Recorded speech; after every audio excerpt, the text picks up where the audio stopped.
Welcome to my YouTube channel ఎగ్నా educational zone. AP గ్రామ ward సచివాలయాల ఉద్యోగుల తొలగింపు, పోస్టులు రద్దు, కొత్త విధి విధానాలు జారీ. ఆ వివరాలేంటో ఒకసారి ఈ వీడియోలో చూసేద్దాం.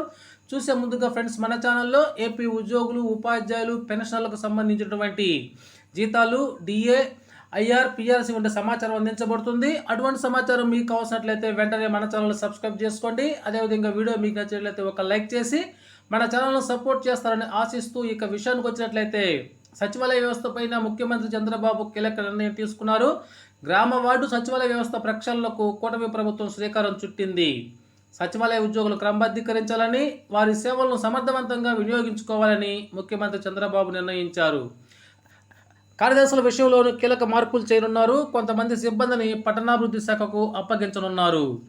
అయితే గ్రామ వార్డు సచివాలయాల వ్యవస్థ పైన ప్రభుత్వం ఫోకస్ చేసింది. ముఖ్యమంత్రి చంద్రబాబు ఈ అంశంపైన కొన్ని కీలక ప్రతిపాదనలు చేశారు.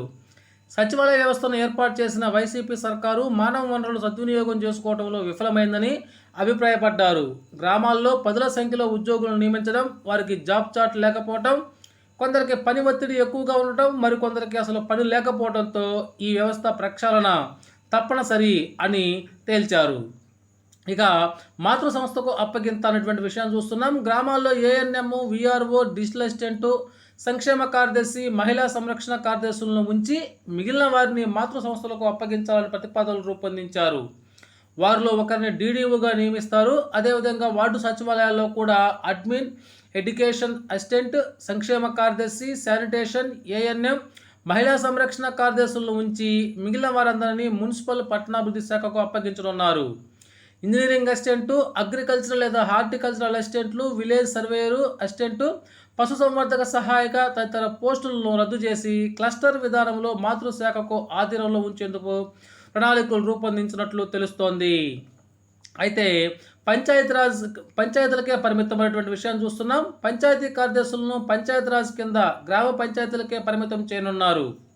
రాష్ట్రంలో 10,960 గ్రామ సచివాలయాలు, 4,044 వార్డు సచివాలయాల్లో సుమారు 1,26,000 మంది కార్యదర్శులు పనిచేస్తున్నారు. గ్రామ వార్డు సచివాలయాలకు అవసరమైన 5-6 కార్యదర్శులు మాత్రమే అక్కడ ఉంచి మిగిలిన వారిని ఆయా మాతృ సంస్థలకు పంపడం ద్వారా ఆయా శాఖలను బలోపేతం చేసినట్లవుతుందని చెబుతున్నారు. మినీ మండలాలు, మినీ మున్సిపాలిటీలుగా సేవలు అందించేలా ఈ సచివాలయాలను తీర్చిదిద్దుతున్నారు. ఈ విధంగానైతే కూటమి ప్రభుత్వం సచివాలయ వ్యవస్థలు ప్రక్షాళన దిశగా చర్యలు తీసుకుంటుందని చెప్పవచ్చును. ఓకే ఫ్రెండ్స్, ఇది సమాచారం. Thank you.